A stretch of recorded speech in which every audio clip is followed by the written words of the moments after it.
KBC में करोड़पति पति। सूरज के जीवन का एक ही फंडा था कि मेहनत तो गधा भी करता है, घर बैठे जो कमाए समझदार वही होता है।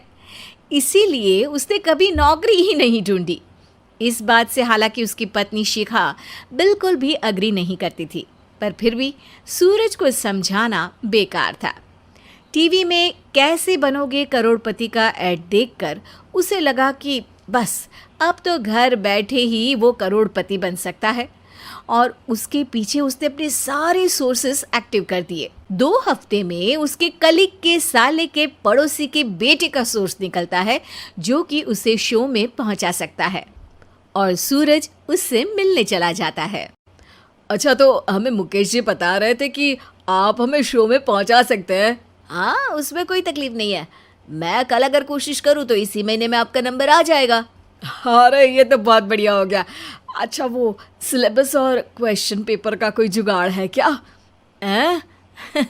उसका तो कोई जुगाड़ नहीं है। तो वो वाकई में कुछ भी पूछ सकते हैं? हाँ, वो तो बच्चन जी पर है, जो पढ़ते हैं वो पूछ लेते हैं। पहली कोशिश फेल होने पर अब सूरज के सामने एक बहुत बड़ा सवाल था कि आखिर जवाब कहाँ से लाए। तब शिखा ने एक सजेशन दिया, क्यों ना सूरज अपने चचेरे भाई सुमित से मदद मांगे, जो कि यूपीएससी की तैयारी कर रहा था। हालांकि इतनी मेहनत करना सूरज को समझ में नहीं आता था, पर कोई और रास्ता ना मिलने पर वो आखिर सुमित से बात करता है। अरे सुमित, हमारा कैसे बनोगे करोड़पति के लिए सिलेक्शन होने वाला है। तुम हमें थोड़े चिट बनाने में मदद करोगे क्या?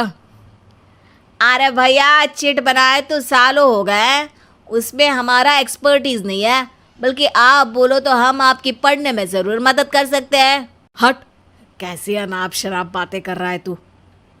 सूरज ने सुमित को मना तो कर दिया था, पर तैयारी करने के सिवाय कोई चारा उसे दिख भी नहीं रहा था। खासकर जब 12 के पेपर लीक करने के एक्सपर्ट शुक्ला जो भी हाथ जोड़ लेते हैं।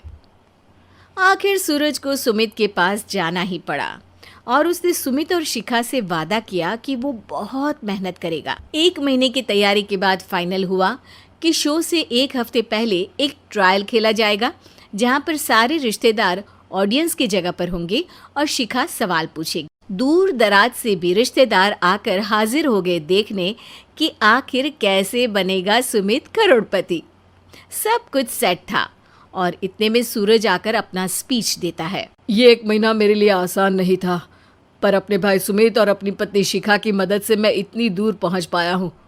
मेरे मम्मी पापा के आशीर्वाद ने भी बहुत साथ दिया है मेरा। मैं उम्मीद करता हूँ कि आज के शो में आप लोगों को बहुत मजा आएगा। साक्षी पहला सवाल पूछती है और पूरे कमरे में सन्नाटा छा जाता है। इंडिया में कितने स्टेट्स हैं? 3, सॉलिड, लिक्विड और गैस। अरे रुकिए, तो ऑप्शंस तो देने दीजिए। इतने में 5वीं कक्षा का चिंटू बोल उठता है। अरे क्या मामा, आप तो पहले सवाल पर ही आउट हो गए। अरे बेटा, पहला सवाल तो ट्रायल होता है ना। अरे तुम अब देखना। देखने जैसी बात तो थी ही। सूरज को इतना शांत किसी ने नहीं देखा था। कभी कभी तो लगता था मानो सूरज आंख खोलकर ही सो गया हो। मामा जल्दी करो प्लीज, कल सुबह पनवेल भी तो निकलना है। अरे हट, कंसंट्रेट करने दे मुझे। 3 सवाल में 3 लाइफलाइन खत्म हो चुकी थी, और अब चौथे सवाल पर भी सूरज का मौन नहीं टूटा। पर सूरज अभी भी हार मानने को तैयार नहीं था। उधर हर कोई सूरज को छोड़ सुमित को देख रहे थे।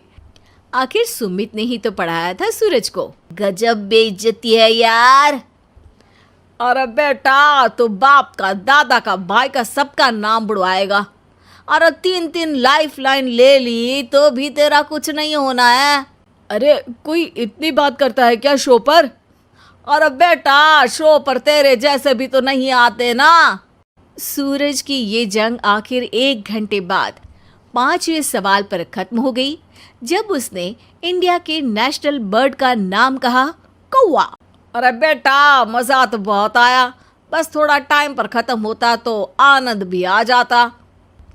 ताने बारिश के बूंदों की तरह बरस रहे थे, और सूरज को भी समझ आ रहा था कि ये करोड़पति बनना शायद उसके बस के बाहर की बात है। पर वो आखिर ये बात मान कैसे लेता? वो सख्त लौंडा जो ठहरा, उसने सोचा कि बेइज्जती तो हो ही चुकी है, पर अगर मैं हार नहीं मानूं तो शायद कुछ हो सकता है।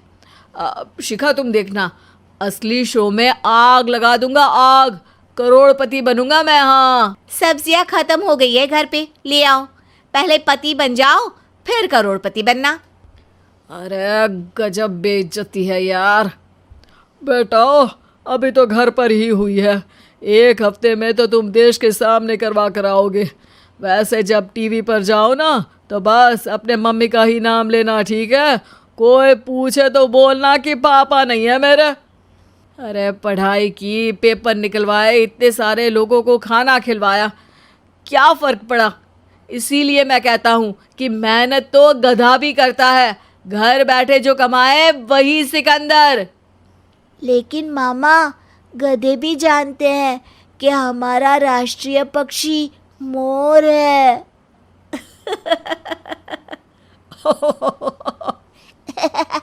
अगर मेरा वीडियो पसंद आया होगा तो मेरे वीडियो को लाइक करके एक प्यारा सा कमेंट कर देना और चैनल को सब्सक्राइब कर देना।